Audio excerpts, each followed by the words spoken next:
Hello, and welcome to today's Power of Knowing webinar, Dementia, What to Expect and How to Prepare. Understanding comes from knowing, and many people providing care for someone with dementia have questions about how the illness might progress and how to provide the best care possible. This webinar will discuss different types of dementia, decisions that often need to be made, and common medical concerns and available resources.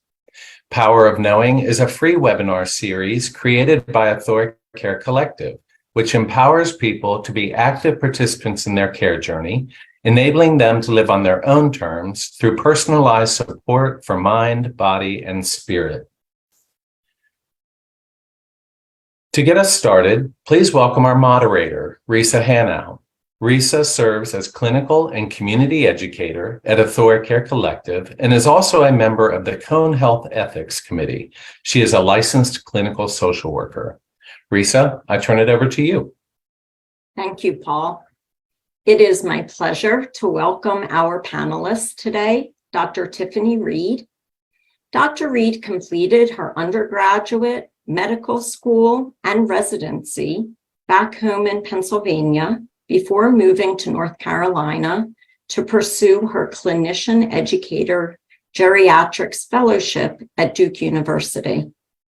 Since then, Dr. Reed has practiced person-centered geriatric care in Greensboro for over 10 years.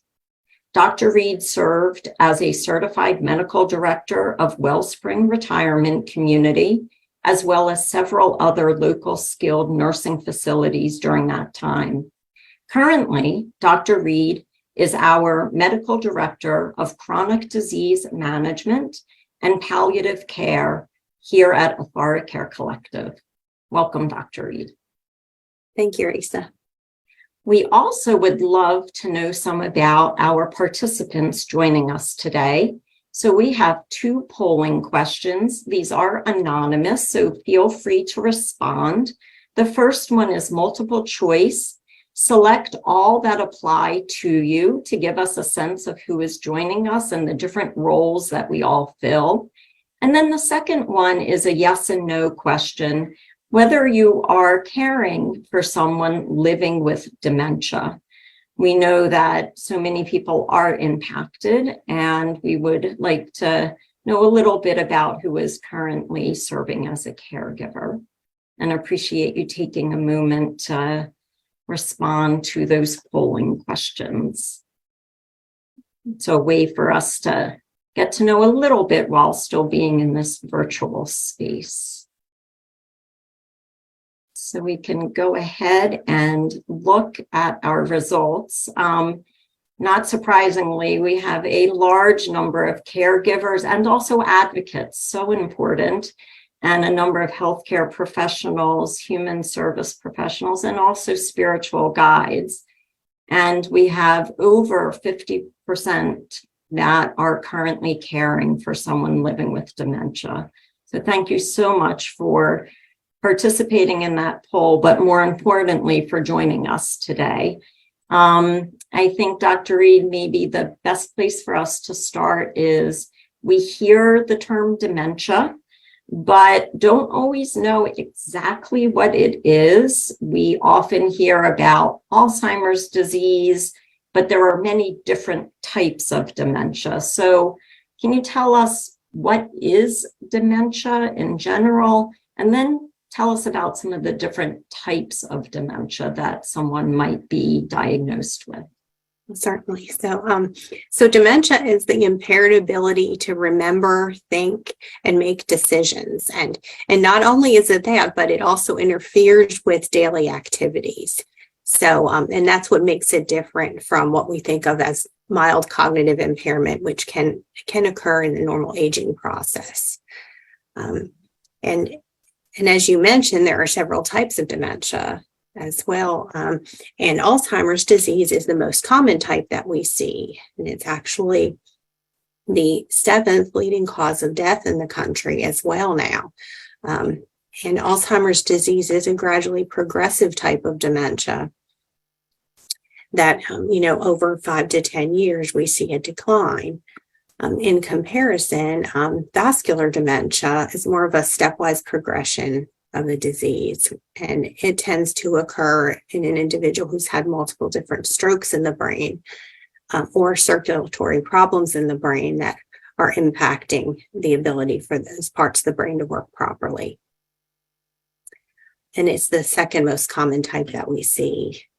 And then there are a couple of types of dementia that are associated with Parkinson's disease, and one of those is Parkinson's type dementia.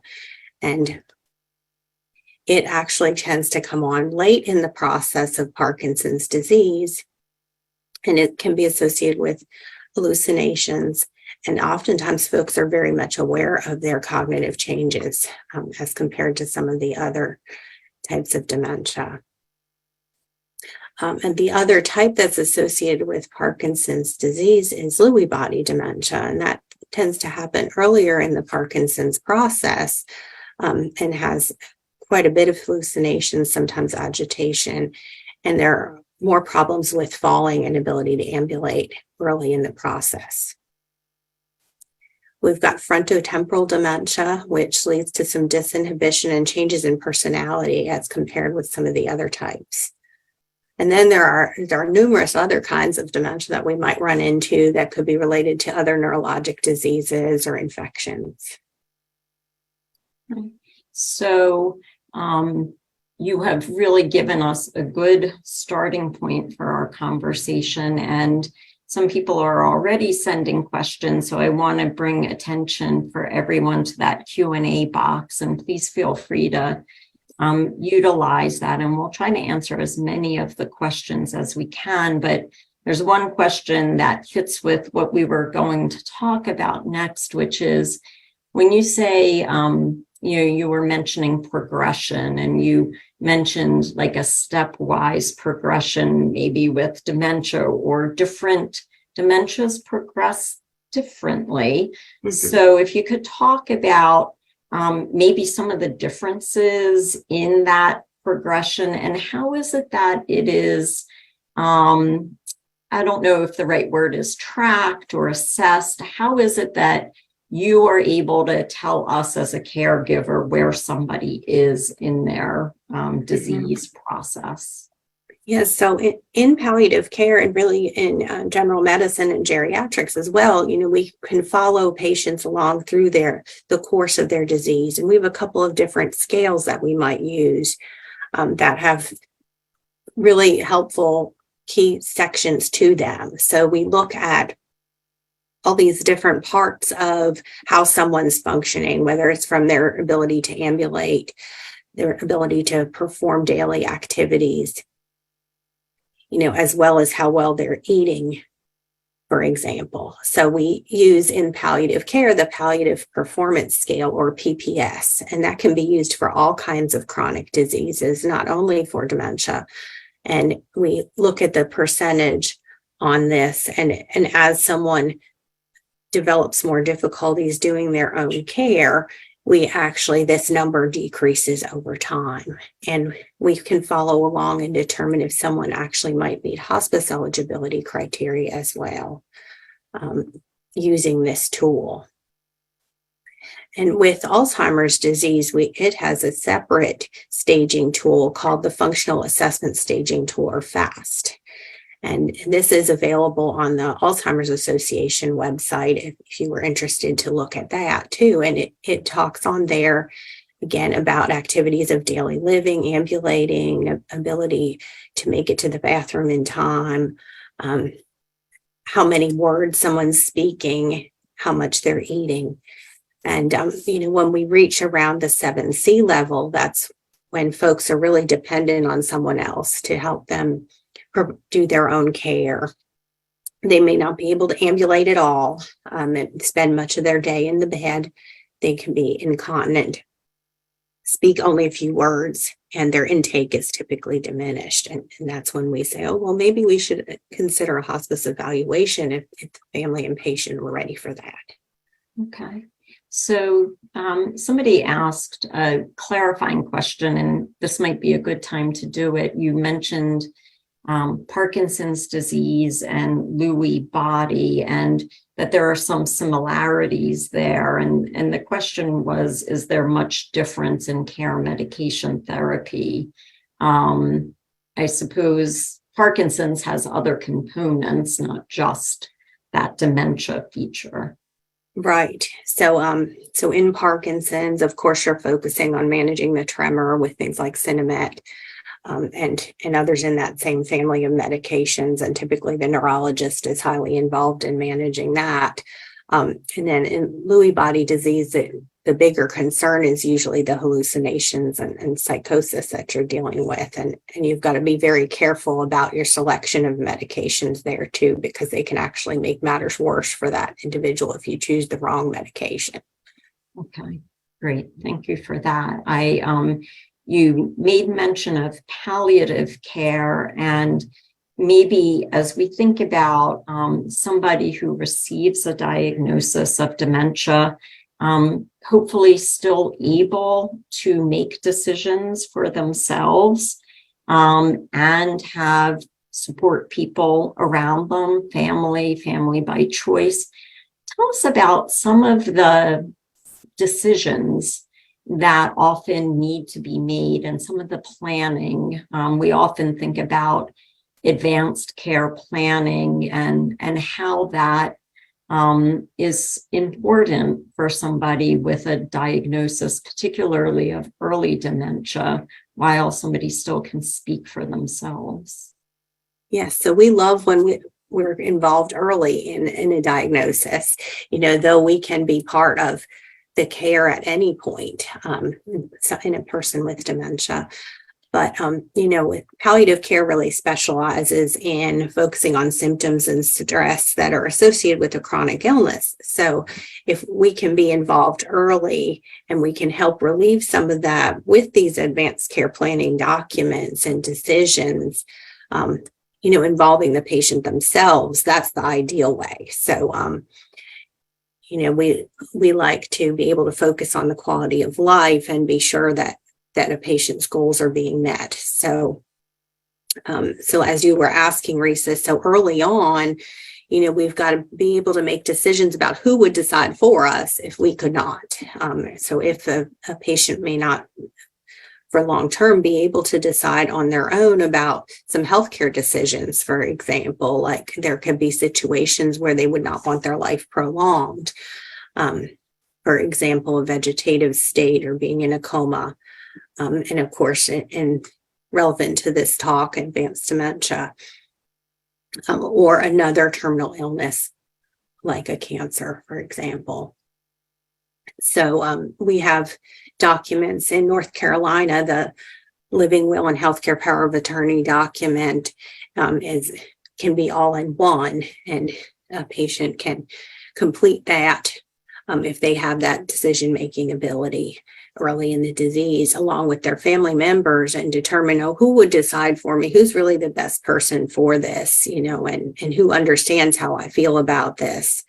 So, and not only do we fill in the paperwork, and which requires a notary and also 2 witnesses, but it's crucial that we explain to our family members that we select on these documents exactly how we feel and why. And then also share them with our medical providers. Yes. And in the health systems around here, we have in the Cone Health System the ability to upload these documents into a system called Vinca, which is wonderful for in case of hospitalization. There's actually a question, is there a different healthcare power of attorney for the different types of dementia? And there is not. The North Carolina statute actually has a document that we at AuthoriCare, and in fact, most healthcare providers use, and it's a standard document where the person names, as you said, who they want to speak for them.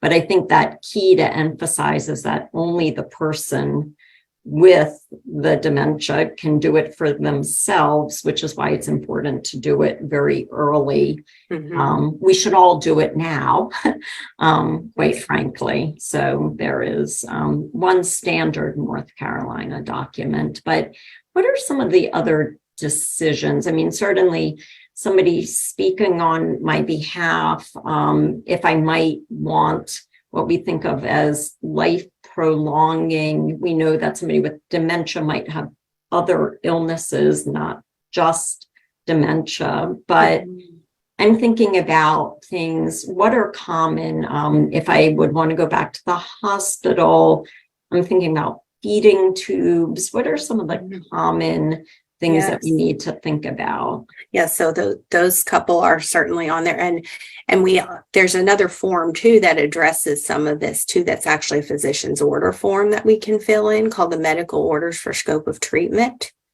and it's a bright pink form, and it allows a patient to decide along with their family, their physician, anyone involved in their care about whether they would want to receive CPR or whether they like to pass naturally if they had a cardiopulmonary arrest. And that's the first section. And the next section talks about hospitalizations, and so, when folks develop dementia, many times a hospital stay can be kind of a traumatic experience for them. They have lots of people coming at them that they don't know, and things being done that they may not understand. So it can be very stressful and actually cause delirium and more confusion for an individual. So there may come a time when the decision is made that that's not the greatest thing for this person because it's no longer improving the quality of life. So there's an option on there for comfort measures as well, which is really avoiding that hospital stay. We also have an option, though, for still going back to the hospital for some treatments, but really avoiding being put on ventilators and having intensive care, and just being treated on more of the hospital floor rather than in intensive care, where you could still receive some treatments like IV fluids and antibiotics, be treated for some other conditions that you could potentially have an overlap with the dementia. The most form also addresses antibiotics as well as IV fluids. So, these become more challenging questions too later on in the disease process because they may not be benefiting someone's overall condition like they do early on when treating an infection means, okay, well, my quality of life goes from I have a fever and I feel terrible and I'm laying in bed to the next day just feeling great. But, when you might already be lying in bed and not active and interacting, and then, treating an infection may only resolve a few symptoms, but not actually improve that person's quality of life all that much. So you may feel differently about the decisions. And finally, tube feeding is mentioned on there, which is people tend to have a strong opinion one way or another, I find, on this one. And tube feeding is something that used to be offered a whole lot more often as an option and people thought it was really prolonging life and improving quality of life because there's a concern that someone still has an appetite or a desire to eat. And if they're not, that we need to do something about that. But many times with advanced dementia, that benefit really just is not there because that the body systems are shutting down if they're choosing not to eat. It's not necessarily an outright choice. It's that they no longer need that nutrition that they once did. So and tube feedings don't help. And lose the ability to swallow and make use of the nutrition. That's right. Okay. So before we go on, there's a question that I want to address. You were describing the most that medical order scope of treatment, and somebody said that we see both DNR, which is a do not resuscitate order, and also that medical order scope of treatment form, which can be confusing sometimes. Can you address why somebody might have both forms? And I know we see that DNR, or that do not resuscitate, which is goldenrod, as opposed to that pulsar pink, which is at most. But the DNR is often used mostly for transport, right? If I'm in a home or a facility setting, that DNR might go with me if I'm going to be transported to the hospital. That's right. And usually, they should match. So if that first section on the most form should match with saying do not resuscitate. Because if it doesn't, that certainly would be confusing. Right. Right. But the first section on the most is basically the entire do not resuscitate form.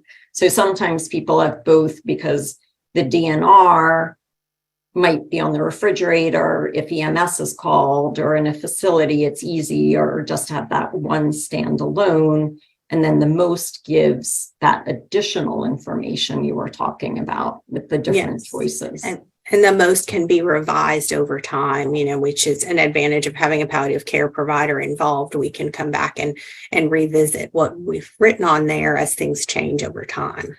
Right. And maybe talk to us some about palliative care. I think sometimes we aren't clear that palliative care is different from hospice.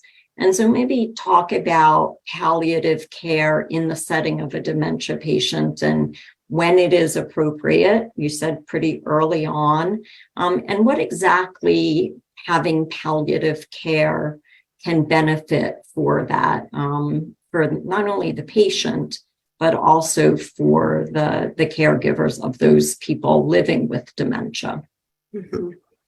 So palliative care referrals can happen at any time over the course of the illness, but earlier is better so we can get to know someone and what their wishes are while they're able to provide and contribute to those decisions. We are, palliative care is a team of providers and clinicians. So at AthoraCare, we've got a provider, which is a physician or a nurse practitioner, as well as a nurse and social worker. And we work as a team to take care of our patients. And we may visit them, every 6 weeks or so. And we work with them to establish their goals and educating the family and caregivers too about what to expect along the way. So a lot of what we talk about in this presentation actually is what we do, but piecemeal over the course of an illness. And we also help with educating about what community resources there are that can provide more support out there. So organizations like Wellspring Solutions that has a memory care center, as well as Connections programs where folks can go for the day, and the patients and clients can go there while family members have some respite time. And those patients are provided with, meals as well as their medications and activities during the day at the memory care center. So it can be a really great option. So that's stimulation and activity for the patient too. And then those organizations provide more education about what to expect as well with dementia, and have caregiver support groups to where people can meet and exchange thoughts and experiences. And certainly caregivers themselves come up with some of the best ideas on how to handle these situations. So being able to exchange your thoughts in a caregiver support group can be a wonderful benefit. So when you think about the different types of dementia and the progression that we've spoken about, I know that there are some common medical complications that we might see, and maybe talk to us about some of those medical complications that we can anticipate so we can keep our eye out for.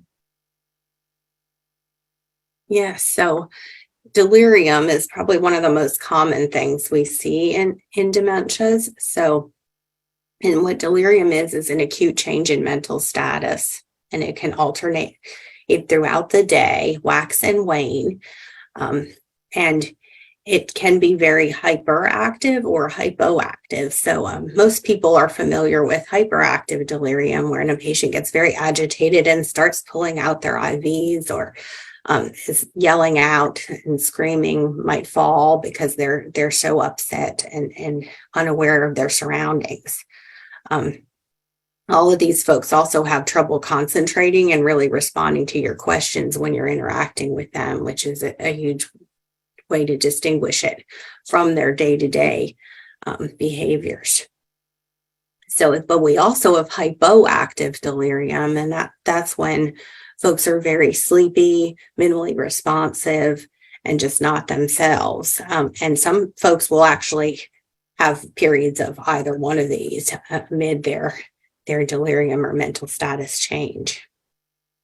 So, and delirium is something that, can be brought on by a medical condition, and certainly it can also come simply from being in an unfamiliar place, being surrounded by people that an individual doesn't know, environmental changes. So, I've gotten calls before where someone's gone on vacation with the family to the beach, and then they're acting just completely differently and very erratic while they're there. And it turns out they don't have an infection. There's nothing else wrong. They just were not used to being there, and it made it very hard to adjust.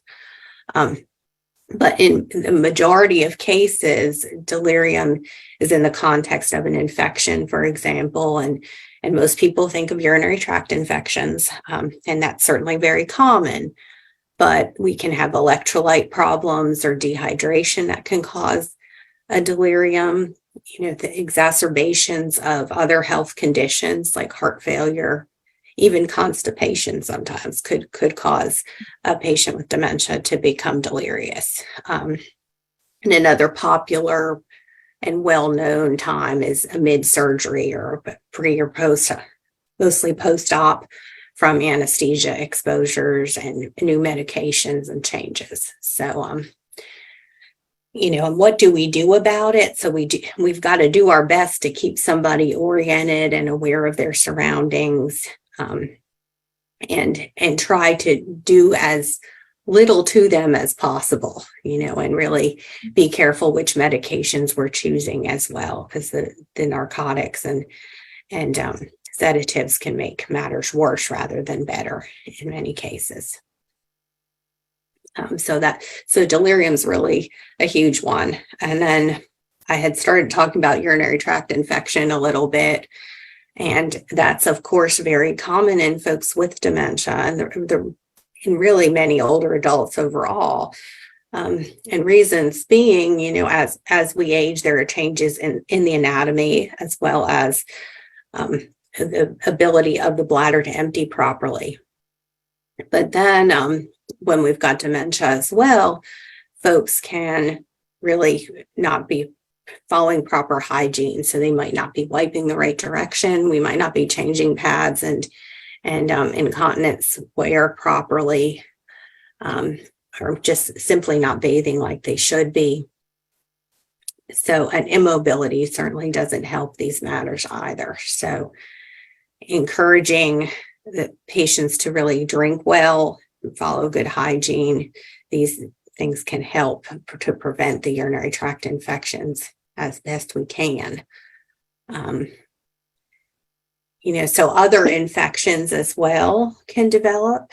And urinary tract infections can progress into sepsis. And sepsis can be a very dangerous thing for a patient, because it means that the infection's gone into the bloodstream. So then we often see this manifested with low blood pressure, high pulse, low oxygen, and the patient may be very delirious again, often decreased level of consciousness. So just really sick with fever. I'm not sure if I missed fever. And so it's important to catch infections as soon as we can early on. So, and that's why, paying attention to delirium and how someone's mentation is different and addressing it up front before they get sick enough to require a hospitalization or even an ICU stay for something like sepsis is key. So, going on to some other complications and things we see even earlier on in dementia are problems with falling and with balance and gait. So in the dementia process, we can develop what's called gait apraxia. And apraxias in general mean inability to know how to do something at that point. So that you can have apraxia of many other daily activities too. But with walking, it means that this is only due to the dementia. It's not due to some other cause like arthritis or a broken bone. And this means the brain is just really not communicating with the rest of the body to do what it should any longer. So gradually, folks may lose that ability to walk. So what can we do, to keep them going? Involving therapy early on is something that I like to recommend, and maintaining that muscle mass in the proximal muscles so folks can get up and down better for a longer period of time, and paying very close attention to home safety, which occupational therapists and home health are the experts in. But, we have good experience with this as well, going into people's homes and seeing them, and just making recommendations to make the day-to-day routine easier for the patient and for all of you caregivers that are listening. Use of assistive devices. Yeah, I was going to say, but as time progresses, like using an assistive device, but then at some point there might be a time where we just can't walk anymore. Is that That's accurate? correct? Mm-hmm. Yes. And that typically does happen with all individuals, eventually, unless there are other things going on in their life too.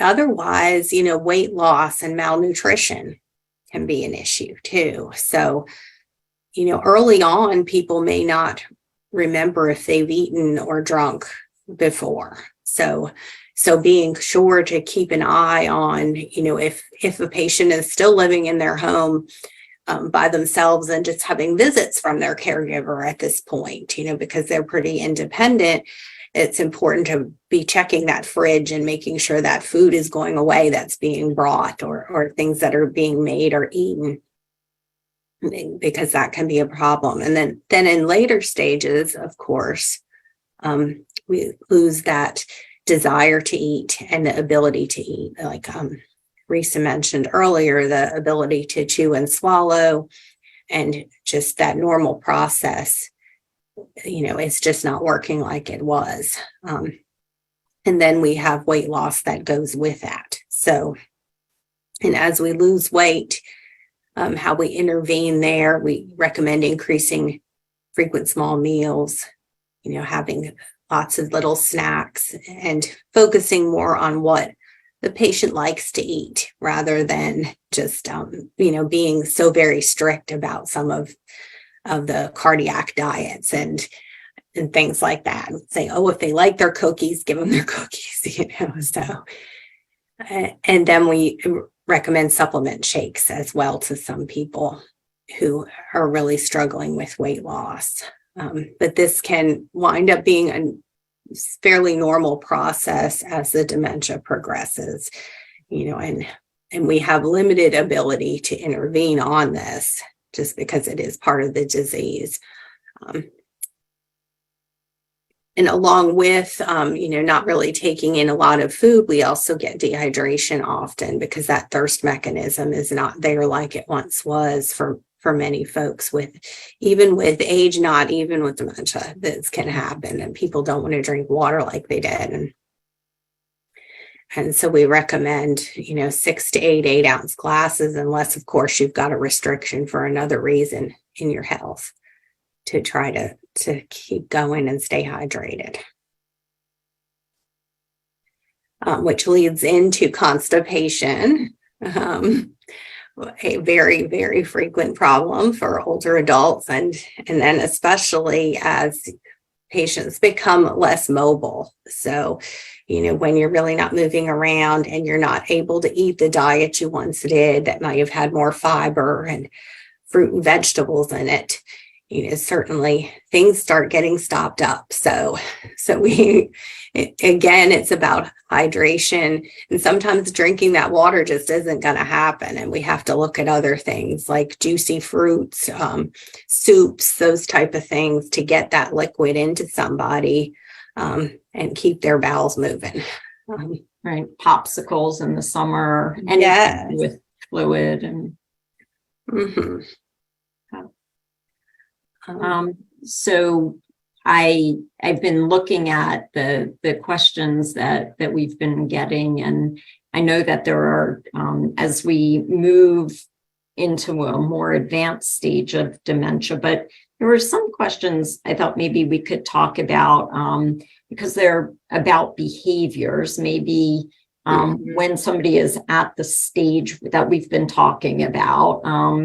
And you were mentioning the issue with delirium, and somebody was asking, when somebody is delirious, like if somebody has a spell or an episode, how might we calm them, and how do we know that we need to seek assistance? If somebody becomes very upset, how might we ease that? But then how do we suspect that there's something more serious that we might need medical intervention for? Right. And that is the tricky part sometimes, is determining, is this really delirium, or is this kind of a different phase of the dementia, or just a bad day? And it's really sometimes can be very hard to know. And I would say probably the caregivers know best if their loved one is acting different.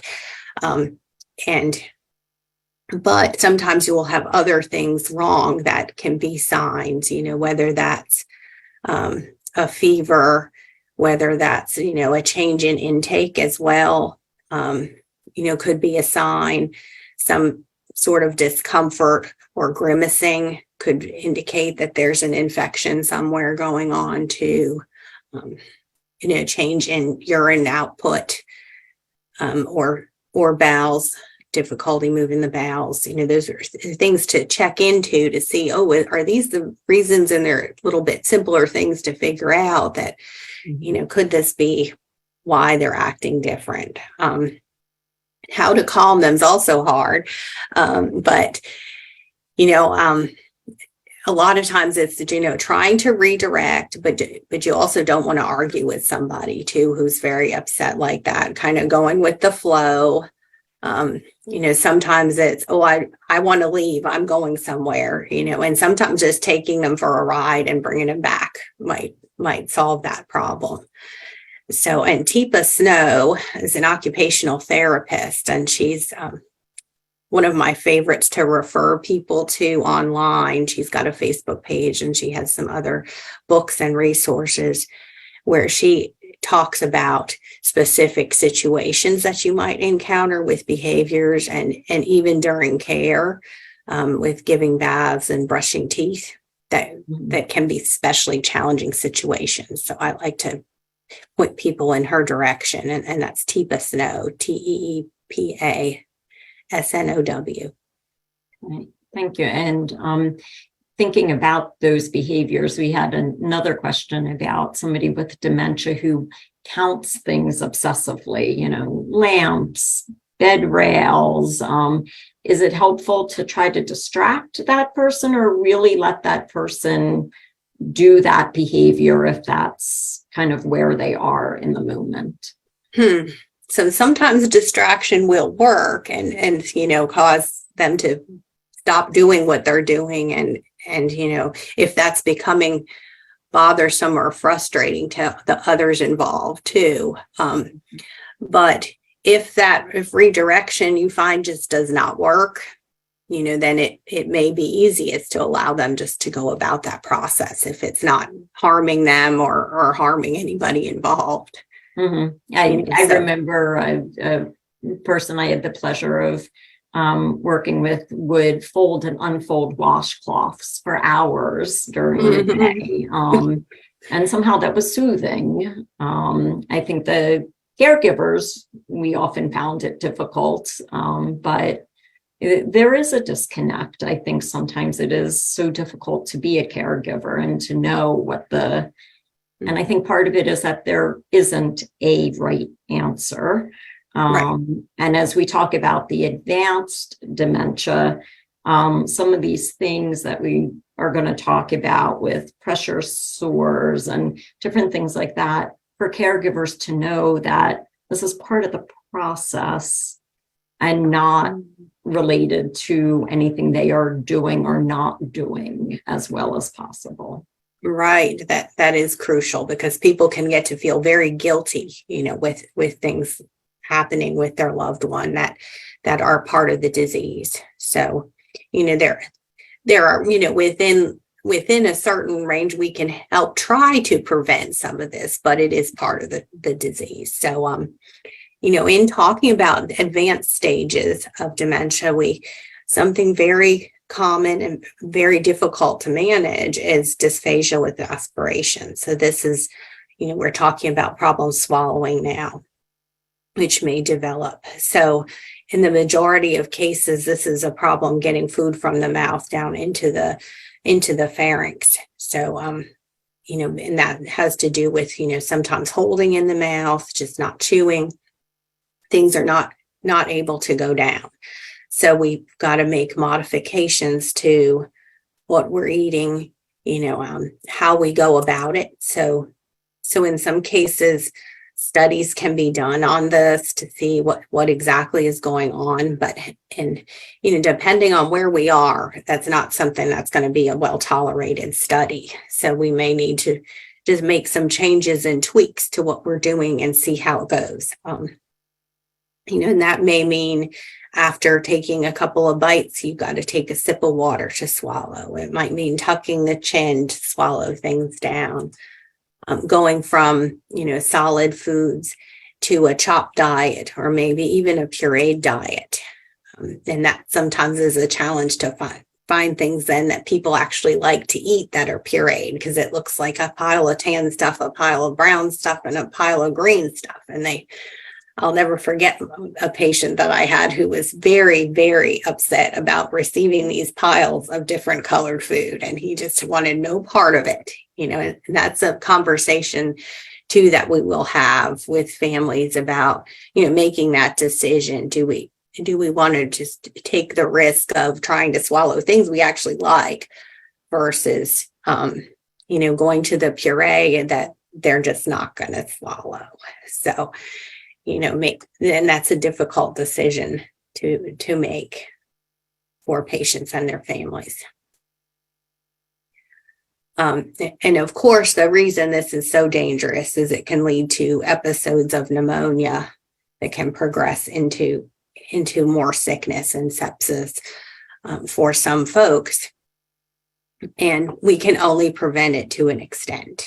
Even when we position people properly in the chair, when we modify the diet, sometimes things will continue to go down the wrong pipe, and even little secretions can go down into the lungs, especially on the right side of the lungs, and lead to infections. So we've got to do our best with maintaining good oral hygiene. Can make a big difference too with, rinsing the mouth, using swabs in the mouth just to keep the teeth as clean as they can be to decrease the risk of some of this infection. However, this is one of the signs that maybe this could be a good time to involve hospice care too. We might recommend that if we see someone who's had this certainly as a recurring problem for them. Something else that happens, as the disease progresses and folks are in bed for a long time, can be pressure injuries. So we used to call these pressure ulcers, and they've recently changed the terminology. And this is when, someone's in a position for a long time and it has pressure on an area. And we may get gradually, this will break down the skin, maybe the subcutaneous tissue, even into muscle or bone if it gets very advanced. So we try to implement ways of decreasing this risk by moving people more often, using alternating pressure mattresses where it's repositioning the person's body just a little bit in the bed to make them more comfortable and avoid those pressure areas, keeping them as clean and dry as possible, and maintaining as good of nutrition as we can with high protein. But these often do also happen near the very end of life. We will see pressure injuries And there's something called a Kennedy ulcer that occurs right in the very end of life on the sacrum. So these things can happen despite our best efforts too. If someone's very frail, they don't have much tissue on them to begin with, it's really hard to prevent an ulcer from occurring. And these same folks that are in the bed for a long time, especially those that have other neurologic conditions, sometimes will develop muscle contractures. So you see this a lot more in long-term care setting, and people that live there a really long time and they've been bedbound for quite a while, and their muscles will actually come up and contract, and their hands might be like this if you're looking at me. And flexed. So to prevent this, trying to keep the arms and legs in extension and using different types of splints can prevent some of this from getting as severe. Because it can in times be painful then to reposition a patient that has these, because we're moving them into a way where their muscles are now stuck. So it makes them quite uncomfortable. And so, so that's can be kind of a sad thing to watch as well, when you see these changes. And these folks may develop, right near the end of life, just have an outright failure of the body systems. So, and this is where, we're not eating and drinking well, where things stop working. So, that we cannot sustain any longer. And this whole entire section of when we start having swallowing problems and pressure injuries, muscle contractures, and things aren't working well anymore, it's a good time for us to consider involving the hospice team, who can provide additional support and care for the patient and also for the family. Right, because being a caregiver is such a difficult thing. And somebody, we have a number of questions, and one person asked that their father had vascular dementia and their mother had Alzheimer's, and they feel like they have a target on their back. And do we have a sense of, what the chances are? Is there a genetic component? Do we know? So for Alzheimer's disease, there's testing available to see if you do have some genetic predisposition. Now, not so much for vascular dementia. Now, vascular dementia is different, but you can modify risk factors for that, though, and a lot of times, as you go through generations, people say, oh, well, my parents, but they did these things. And now, I don't smoke, I don't drink, and I try to eat a healthy, balanced diet and stay physically active. So doing some of those things will decrease your risk as far as the vascular disease is concerned. Okay. But for Alzheimer's, you could consider looking into some genetic testing. Okay. And then a question about a family member is currently fully managing activities of daily living. And do we expect a decline with the dementia diagnosis? And does everybody progress the same, or can we sort of level off for a period and then decline? I would imagine it looks different even within those categories of types of dementia. That's right, it does. So we can't say for sure when that change might occur, and will it be more sudden or will it be more gradual? Because it's interesting, even though we say that, in theory, vascular is stepwise and Alzheimer's is gradually progressive. People do sometimes plateau and hang out for a really long time at one level. So it's just important to be cognizant of what's going on and keep a close eye. Mm-hmm. And so in terms of behaviors, there two questions are kind of similar. One is somebody is constantly arranging and pulling things out of cabinets and drawers. Would that be a behavior that we see in dementia? maybe this repetitive behaviors. Yes. Yes. A lot of times repetitive behaviors are something that we do see, and again, redirection or maybe trying to prevent those from being accessible might be solutions that we can think of. Being a caregiver in those situations is so difficult. And again, we know we have in Guilford County, in each county, we have resources. Nationally, we know we have the Alzheimer's Association and AARP, and we'll be sharing links to some of these. So caregivers not only get education, but support, which is so important.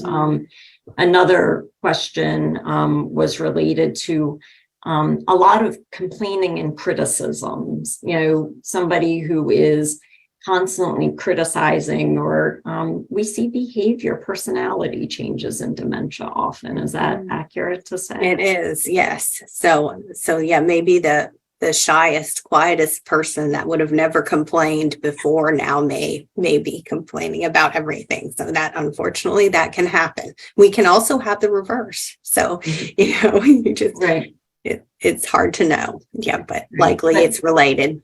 Right. And I know it can be difficult sometimes as a caregiver to be out in public with someone who might be behaving differently than we are accustomed to, maybe cursing or just some of those behavioral things that we never had seen previously with someone that we care for. Certainly. Yeah. That would be difficult indeed. Yeah. So there was a question about thinking about the person. We know that we're all people, we're not a diagnosis, and spirituality is a part of every person based on their individual lives prior to the diagnosis, and thinking about how to sort of connect with that spiritual or maybe a faith-based part of someone. I'm thinking about playing music or doing things that were familiar, because is it accurate that some of the older memories and older things that are familiar, often we can connect with someone during dementia rather than the more recent memories? That's right. So reminiscing about things from the past, breaking out, maybe some things in photo albums that may be related to that faith, experiences from being in the church, or and again, some of those activities too that they've enjoyed. Music is huge. Music from the appropriate time that they've enjoyed. We're coming to the end of our time, but there's one or two more questions. Is hospice involved at the later stages, or may dementia related to Parkinson's be better using palliative care through the course of the illness? It's really less about the diagnosis and more about where the person is in the progression of that diagnosis, correct? That's right. So, we look at palliative care as spanning the entire course of the diagnosis. And then we think of hospice care as being, in that last 6-month period of the disease. But hospice is a type of palliative care. So someone with Parkinson's certainly could benefit from both at some point. Okay. And then the final question, going back, you had mentioned about for Alzheimer's disease, there was a question whether, is it genetic testing, amyloid testing? Is there the particular type of testing for that? And I'm not the best at answering this one. I haven't really ordered any of it, but genetic counselors can be really good at giving you some guidance on what to do, when you are concerned about your risk from that perspective. Yes. And then there are different studies that people I know can enter into and be a part of. So great. So thank you. We have covered a lot of territory. And I think if I was going to say to you, what are some takeaway messages as we get ready to end our time together this afternoon? So one is about in the matter of delirium that we talked about, or acute change in mental status. Now, don't forget that this can be caused by other things besides urinary tract infections, because that's what everyone thinks of, and we forget about dehydration and constipation and other illnesses. So don't forget about those. And another key is, of course, early advanced care planning is so important and can really decrease the stress for patient, caregiver, family, anybody involved, when someone does become ill later on. And finally, a ThoraCare palliative, we can help at any stage of the illness, and help with guiding you through it, determining goals of care, filling out paperwork, and really just supporting you along the way. Right. And for anybody who is listening that is outside of our large service area, we can help locate a palliative provider if you are in another state or out of the area that we serve. But certainly, I appreciate so much the information. And again, we will be sending an email that will not only have access to the recording. So if you want to go back and listen to it, you want to share with other people who may not have been able to join us. Also, there will be a listing with links of different resources that can be very helpful for all caregivers, and hope that you will take time to review that. And then you can respond to that email and it comes back to me. So if you have any questions that we didn't get to, I will address them. Just send that email back to me. So thank you so much, Dr. Reed. Thank you to our participants for joining us. We are taking a break in July, but we hope that you will join us on August 15th. I think it's actually a Tuesday this time, August 15th. And we are going to be talking about loving and understanding someone with addiction. And we're going to be having the director of Guilford County Emergency Services, Jim Albright, and then Caroline Drake, who is a patient survivor, joining us. So please look for registration information on that. And as we end today, I want to finish with a quote by Atul Gawande, who is a physician. And we at ThoraCare focus very much on people writing their own story. And so does Dr. Gawande. And this is what he said: "You may not control life's circumstances, but getting to be the author of your life means getting to control what you do with them." And so again, that advanced care planning and having conversation is so important. Thank you for joining us today. Please respond with any questions that you have, and we look forward to you joining us for future webinars. And have a wonderful rest of the day. Thank you for joining us.